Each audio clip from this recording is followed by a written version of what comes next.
Bonjour, bienvenue. Merci à vous d'être présents pour cet après-midi avec le FIC Talk.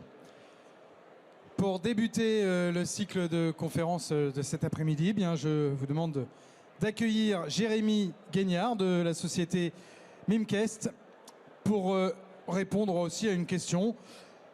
Comment protéger vos environnements de messagerie Google et M365? Je vous laisse, c'est bon? On est bon? À vous, Jérémy. Bonjour, merci à tous et à tous de nous avoir rejoints aujourd'hui. Alors, pour ma part, c'est Jérémy Gagnard, donc je suis l'un des responsables commerciaux sur la région Europe du Sud chez Mimcast. J'aurais une petite question cependant avant de commencer, c'est aujourd'hui dans l'audience, qui connaît exactement Mimcast et qui peut lever la main? Je vous en voudrais pas, c'est pas grave. En deux mots, Mimcast, en fait, on va vous permettre de sécuriser vos canaux de messagerie, internes et externes. Moi, aujourd'hui, ce que je vais vous expliquer, c'est déjà comment couvrir les risques qu'il y a en fait sur Office 365 et Google. Alors, pour commencer, en petit préambule, vous le savez peut-être, hein, aujourd'hui plus que jamais, le courrier électronique et la collaboration, c'est là où le travail se produit aujourd'hui. Et la plus grande transformation numérique qu'on a eue de notre histoire, elle est survenue à la suite d'une pandémie mondiale. Et on a eu la nécessité vraiment de rassembler toutes les personnes ensemble, virtuellement. Et voilà, à bien des égards, justement, quand cet événement a laissé à nous séparer, les suites de messagerie et de collaboration nous ont tous réunis. Et ça a été le moyen clé par lequel nos communications et aussi que nos employés, en fait, de rassembler tous nos employés ensemble, de communication et nos données, et notamment à la suite de productivité comme Google et Microsoft. Et c'est devenu un petit peu notre principale surface de travail. Toutefois, cette surface de travail, c'est aussi devenu la surface qui abrite la plus grande concentration de risques. Et tout ça en raison de toutes les données qu'elles contiennent et les suites de productivité qui sont aussi attrayantes pour les acteurs malveillants que pour les organisations qui en dépendent. Et la question fondamentale que les équipes de sécurité aujourd'hui doivent se poser, c'est de savoir en fait comment cette surface de travail, elle est en fait devenue votre surface de risque et d'attaque. Et il y a trois principaux vecteurs en fait, d'attaque émergents aujourd'hui. Le premier, c'est les acteurs malveillants. Ils sont déterminés, souvent dotés de ressources suffisantes. Ils rebondissent souvent entre les plateformes de messagerie et de collaboration lors des attaques sophistiquées. Et ils vont cibler le plus souvent Microsoft 365 ou Google, parce que ça représente le plus de personnes tout simplement à hameçonner et le plus de façons justement à accéder et encore plus de données à voler. Ensuite, il va y avoir les personnes. Alors, ça, c'est des personnes qui sont faciles à duper, très souvent victimes d'attaques de phishing de plus en plus complexes. On voit notamment l'essor d'attaques de phishing vraiment ciblées grâce aux intelligences artificielles comme ChatGPT, qui est de plus en plus présent. Et dans notre nouveau monde, forcément, on va répondre de plus en plus rapidement, on va cliquer sur des liens, on va ouvrir, on va fermer des fichiers sur plusieurs plateformes et on a un peu tendance à faire confiance par défaut. Et c'est un peu le problème, et les attaquants le savent et ils en tirent profit. Et enfin, on a aussi la faillibilité de la technologie. Aujourd'hui, il n'y a aucun outil qui est sûr à 100% malheureusement, et bien que les technologies puissent échouer sans intention malveillante, eh bien, les attaques sont conçues pour cibler ces vulnérabilités et les technologies auxquelles on fait aujourd'hui confiance.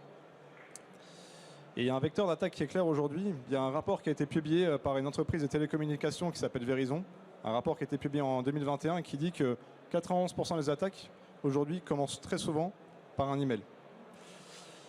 Et l'impact, on le voit un peu partout. On le voit notamment au travers de ransomware, des souches de fichiers qui sont justement transférées sur des pièces jointes. On le voit aussi par une erreur des employés qui cliquent en fait et qui ferment en fait des liens qui en fait communiquent leur identifiant par exemple. Et on voit aussi parfois des pannes, par exemple chez Microsoft, où on peut justement impacter le business. Et les conséquences négatives par rapport à ça, il y en a plusieurs. Tout d'abord, c'est la perte monétaire. Alors qu'il s'agisse d'une perte de productivité ou du paiement d'une rançon, la perte monétaire, c'est souvent la conséquence la plus visible dans une organisation. Il y a aussi la perturbation des activités, où là, c'est carrément la mise hors ligne, une impossibilité pour les clients d'acheter, et la perte de clientèle et surtout la perte d'élan. Il y a aussi le dommage à la réputation, où il peut y avoir des compromissions de données personnelles des clients, ou aussi des patients dans les médias pour de mauvaises raisons, le dommage à la marque, et aussi aux équipes de direction. Et en dernier, il y a le désavantage concurrentiel, donc tout ce qui est perte de secrets commerciaux, tout ce qui peut être aussi perte de position sur le marché, et aussi possibilité de faillite de l'entreprise. Et en fait, quand on va examiner en fait, cette illustration, on voit que les attaques vont se perpétrer en fait, en plusieurs étapes. Et pourquoi elles vont se perpétrer en plusieurs étapes? C'est parce que les pirates informatiques vont essayer en fait, de se concentrer sur une étape et de passer le relais suivant pour retirer de l'argent et justement avoir le moins de risque possible pour se faire attraper. Et en fait, les attaquants vont d'abord se concentrer sur les personnes. Ils vont rechercher les individus, les organisations. Ils vont un peu comprendre les relations. Ils vont chercher à exploiter cette confiance par la tromperie. Et on voit de plus en plus l'essor de phishing et du phishing à deux services, surtout sur le dark web, comme quelque chose d'intéressant, puisque justement, ils vendent ce pack de liens. Et ensuite, dans l'attaque suivante, on va voir que ce lien en fait de spear phishing va progresser et va être envoyé par email. Et aujourd'hui, comme je vous ai dit, le courrier électronique, c'est le mécanisme préféré justement des acteurs malveillants, parce que ces attaques commencent par ce canal. Et le but ici, ça va être d'engager les personnes, ça va être de les amener à cliquer sur le lien, à ouvrir la pièce jointe. Et dans ce cas, comme c'est souvent le cas, la cible va donner malheureusement ses identifiants, et aussi à cause de l'adoption de notre dépendance aux outils de collaboration dans le cloud. Et justement, c'est les informations qui sont extrêmement précieuses pour les acteurs malveillants, parce que ça débloque plus que justement de simples emails. Et dans l'attaque suivante, nos outils en fait, de collaboration de nos employés sont davantage exploités, parce que l'attaquant va chercher à se propager carrément de manière latérale, ce qui va maximiser l'impact en se déplaçant vers des cibles plus lucratives et des adversaires peut-être plus sophistiqués ou des acteurs de menaces persistantes qui vont vraiment attendre leur heure, qui vont surveiller les communications pour comprendre l'entreprise et qui vont naviguer tactiquement à travers l'organisation pour faire de l'élévation des autorisations pour qu'ils puissent déplacer l'attaque vers la phase suivante. Et c'est vraiment à cette intersection clé, à la dernière étape, qu'on voit que des communications, qu'on voit que des données que nous voyons, ils ont atterri au bon endroit pour exfiltrer toutes les données et on trouvait un hôte approprié avec toutes les bonnes autorisations pour déployer très souvent des ransomware ou aussi via du RDP par exemple. Et c'est à cause de tout ça que ce risque concentré dans des outils qu'on dépend vraiment, qui devient fondamental pour vous de protéger à la fois les communications et les données de vos employés. Et comment le secteur de la cybersécurité a réagi à ça? Avec une gamme toujours croissante de solutions, comme vous voyez, qui sont conçues pour résoudre une partie du problème, mais malheureusement pas tout. Et il en résulte surtout une complexité qui est assez croissante et énorme pour les équipes de sécurité. Et pour régler une... Alors je suis désolé, hein, j'ai un petit problème technique. Ouais.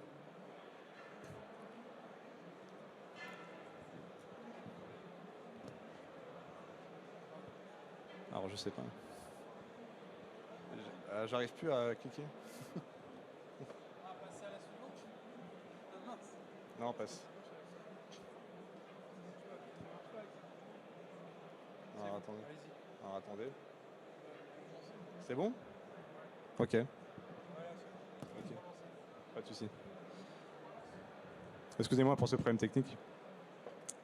Donc, comme je vous ai dit, en fait, il en résulte une complexité assez énorme pour les équipes de sécurité. Malheureusement, parce que... encore une fois, pardon. Malheureusement... Donc, en fait, c'est en fait très complexe pour les équipes de sécurité en fait, de se concentrer sur ça, puisqu'ils doivent à chaque fois se concentrer sur des technologies à un nombre égal aussi de fournisseurs.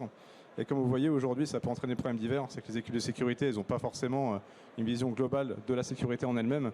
Et elles peuvent pas articuler que les produits à multiples facettes offertes justement par leur propre outil peut apporter en fait une solution globale.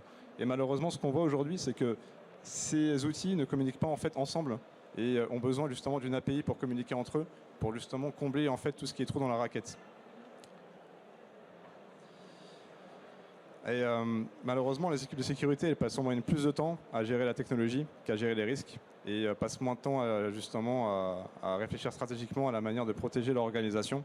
Et pour de nombreux responsables de sécurité, ça peut frapper la première fois qu'ils sont à un conseil d'administration, soit pour gérer un budget, soit pour communiquer une stratégie de risque, ou soit justement aussi pour intégrer justement ces produits. Et il en résulte aussi que beaucoup d'acteurs en fait de ces solutions emportent leur expertise avec eux, malheureusement. Et donc il faut à chaque fois trouver en fait des nouveaux acteurs qui puissent être formés, et ça peut être aussi coûteux. Et la dure réalité, en fait, c'est que nos vecteurs de risque sont aggravés par la complexité. Et on essaie de faire face aux risques avec de nombreuses solutions individuelles. Et la complexité croissante crée en fait de nouveaux risques.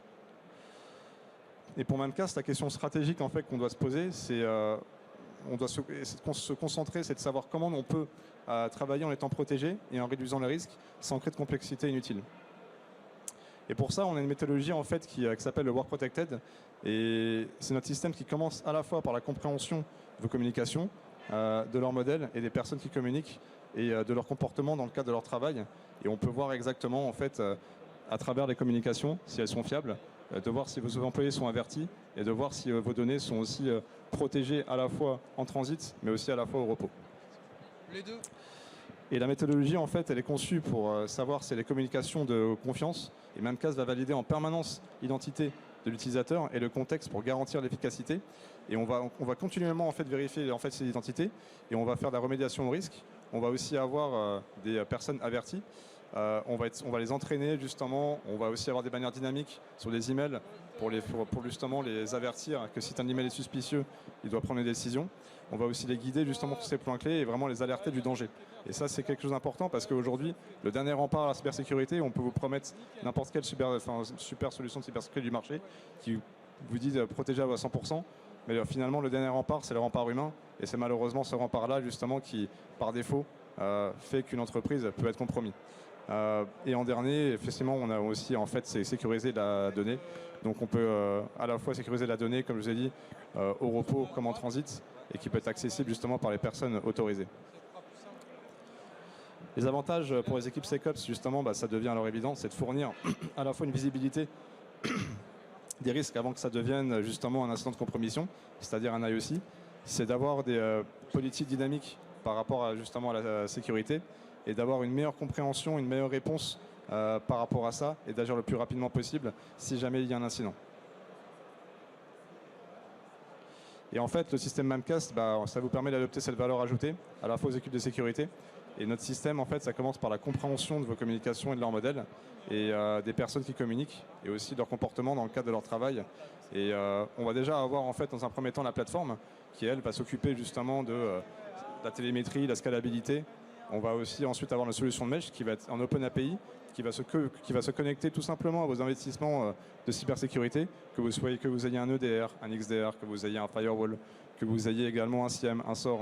On va pouvoir capaciter à se connecter à vos investissements pour justement réagir à la menace plus rapidement, en se communiquant de la télémétrie, à la fois par rapport à vos investissements que vous avez faits avec ces plateformes-là, et aussi pour nous. Et ensuite, la suite de productivité Memcached qui profite des avantages de la plateforme. Et en fait, la plateforme, elle a en fait 3 piliers qu'on appelle X1, qui va reposer sur 3 innovations fondamentales. La première, c'est la détection. C'est notre outil de détection qui va s'appuyer sur les meilleures technologies de détection qui sont perfectionnées depuis plus de 20 ans. Tout ça avec la corrélation justement et le contexte avec le machine learning, l'intelligence artificielle qu'on a, et de manière automatisée. On va ensuite avoir notre service cloud qui va s'occuper de la scalabilité, de la résilience, de la télémétrie. Et on va aussi avoir tout ce qui est analyse pour vraiment faire la corrélation et avoir du contexte via notre Threat Intelligence. Comme je vous ai dit, on se connecte en fait par pas mal d'API, et notamment, comme vous voyez aujourd'hui, que ce soit du Palo Alto Networks, du CrowdStrike, du Netscope, on peut se connecter à plus de 100 API aujourd'hui. Et tout en ayant en fait une suite de productivité qui protège à la fois vos communications, vos personnes et vos données. Et tout ça, ça a été conçu pour assurer la sécurité et les intersections clés de vos communications. La suite de produits Memcached, ça signifie que vous n'avez pas à faire de compromis entre sécurité et simplicité. Et bien que puissantes seules, c'est des technologies en fait, qui fonctionnent en fait, encore mieux quand elles sont déployées ensemble. Aujourd'hui, on peut totalement en fait, répondre à vos besoins sur ce canal de messagerie, mais pas tout. On essaie aussi d'avertir vos employés. On essaie de faire des campagnes de sensibilisation, des campagnes de phishing. On va aussi pouvoir archiver un peu toutes vos données par rapport à ces emails. Et effectivement, on va aussi pouvoir faire un plan de continuité d'activité si tant est que le service Office 365 ou Exchange ou Gmail est hors ligne, afin que vous puissiez en fait pas interrompre justement les activités de votre productivité au sein du canal de messagerie. Voilà ce que je voulais vous raconter aujourd'hui. Je ne sais pas si on aura le temps pour des questions. S'il nous reste encore combien de temps ?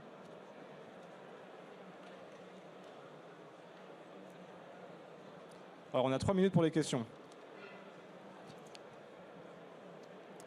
Juste pour vous annoncer avant que vous posiez les questions, sachez qu'on est au stand D21, qu'aujourd'hui en fait on fête les 20 ans de Memcached et qu'on a une coupe de champagne à vous offrir à tous.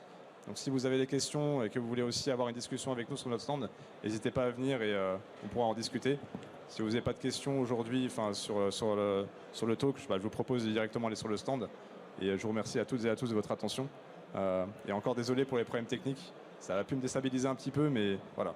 Je vous remercie. Ça arrive même au meilleur. Hein. Donc, pas de souci. Le tout, c'est de le gérer avec le sourire, ce que vous avez fait. Donc, bravo. Ok. Merci. Parfait, merci, oui. Et donc, rendez-vous sur le stand. C'est dès 21, hein, Mimcast. 21.